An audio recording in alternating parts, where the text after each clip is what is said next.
Uma palavra para a avaliação das estruturas vasculares abdominais, dos grandes vasos retroperitoneais e do enquadramento que têm hoje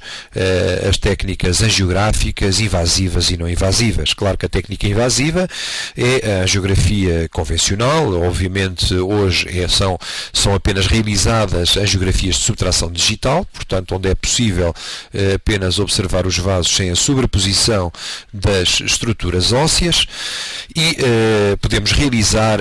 exames do setor arterial, como ortografias, ou realizar exames mais seletivos, portanto chamadas arteriografias seletivas ou mesmo suprasseletivas. Portanto, a angiografia tem esta vantagem de poder delimitar cada vez mais territórios vasculares mais pequenos,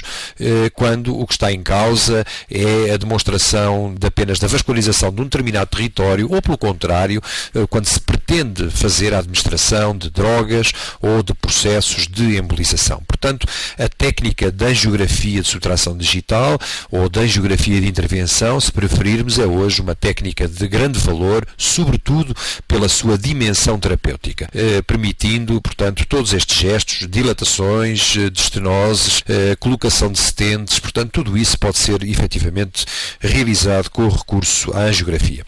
Quanto às técnicas seccionais que utilizam a injeção de produtos de contraste por via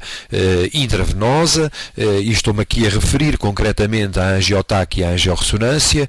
são hoje técnicas preciosas do ponto de vista diagnóstico. Claro que há que compreender que a resolução espacial, anatómica de ambas as técnicas não é comparável à da angiografia de subtração digital,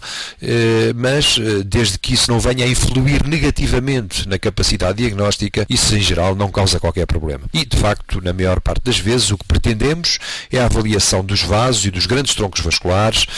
onde a resolução conseguida hoje é de tal forma grande que é fácil substituir a angiografia convencional. Quanto à ecografia e o Doppler, claro que não poderão nunca ser esquecidos o seu interesse na avaliação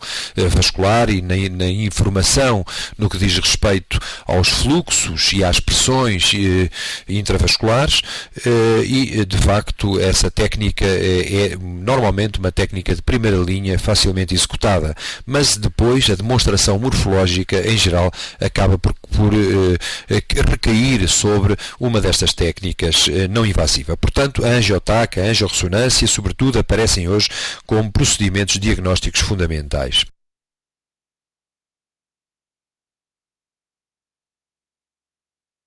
Este é um exemplo para demonstrar uma ortografia, ainda uma ortografia convencional, sem subtração digital, propositadamente para mostrar, portanto, o interesse da subtração digital que resulta precisamente da exclusão de todas as estruturas ósseas que se sobrepõem nesta imagem da demonstração de uma ortografia com artérias renais perfeitamente normais. Na imagem da direita podemos ver também o interesse, para além das angiografias, o interesse das imagens bidimensionais, a avaliação de um doente que tinha uma massa a nível da região infraumbilical, que se manifesta por uma opacidade na radiografia convencional e que em TAC se pode ver que corresponde a um aneurisma parcialmente trombosado. A TAC tem ainda a grande vantagem neste caso, após a administração de contraste, de mostrar as relações da parede do aneurisma com as estruturas da vizinhança, podendo inferir-se aqui da existência ou não de perigo de ruptura iminente. Portanto, podemos ver a distância do lúmen também à parede do vaso e predizer, ou pelo menos ter uma ideia do grau de estabilidade ou instabilidade daquela lesão.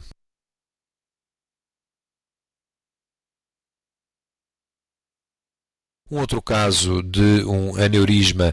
da aorta abdominal com trombose parcial, na imagem da direita, uma reconstrução tridimensional. Portanto, estas imagens são importantes para a demonstração da extensão total do aneurisma, da sua relação, do seu colo com as artérias viscerais, nomeadamente aqui, concretamente com as artérias renais. Hoje é também possível, através dos procedimentos da angiografia de intervenção, realizar a colocação de próteses próteses intravasculares, o que significa que estes doentes não têm já necessariamente a obrigatoriedade de cirurgia por laparotomia. Este é um exemplo extremamente interessante de um doente com uma aorta tortuosa. Esta é uma reconstrução curvilínea de toda a aorta, em que podemos ver as zonas de disseção parietal que inclusivamente estão ancoradas a nível da artéria renal esquerda numa pequena calcificação ateromatosa e que, no caso concretamente, não condicionam alterações de isquémia do rim, portanto que se mantém permeável e perfeitamente perfundido, apesar desta longa e extensa disseção aórtica, facilmente demonstrada, portanto, com a íntima descolada no meio do vaso. Um outro caso de disseção, e aqui mais uma vez se vê a importância diagnóstica da técnica de angiografia por TAC com a reconstrução tridimensional. Podemos ver um aneurisma na porção mais alta da crosta da aorta, um aneurisma fusiforme, e depois mais abaixo uma área de disseção da aorta abdominal. Podemos ver aqui a relação do verdadeiro e do falso lumen, nomeadamente aqui concretamente com o tronco celíaco, e verificar que o tronco celíaco não é envolvido, digamos, e que a vascularização, portanto, não há envolvimento direto, portanto, continua com uma vascularização normal, e essa é, de facto, uma informação fundamental, verificar se as artérias viscerais estão ou não envolvidas no processo de disseção, condicionando, eventualmente, uma isquémia crónica ou uma isquémia mais ou menos aguda dos territórios vascularizados por aquela artéria.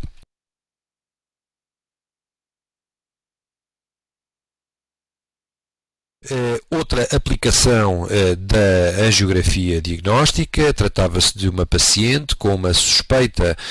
de uma hipertensão renovascular. Como é sabido, a hipertensão renovascular associa-se à possibilidade de displasia fibromuscular da artéria renal. A displasia fibromuscular, em geral, atinge os segmentos mais distais da artéria renal e cursa com áreas de estenose com irregularidade e que, portanto, alternam com áreas de dilatação, como podemos ver exatamente neste exemplo. Aliás, o rim direito tem dimensões um pouco reduzidas,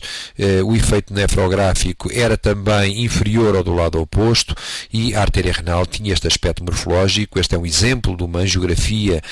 por ressonância magnética, portanto, de uma forma não invasiva, foi fácil demonstrar a lesão em toda a sua extensão e agora, comodamente, a paciente poderá, de facto, partir para outras técnicas mais invasivas, já numa fase terapêutica e não diagnóstica do processo.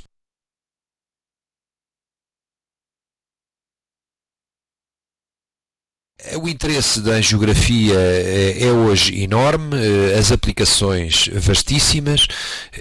substitui, como digo, todas as aplicações angiográficas desde que não se estejam em causa os pequenos vasos mais distais, onde a resolução da angiografia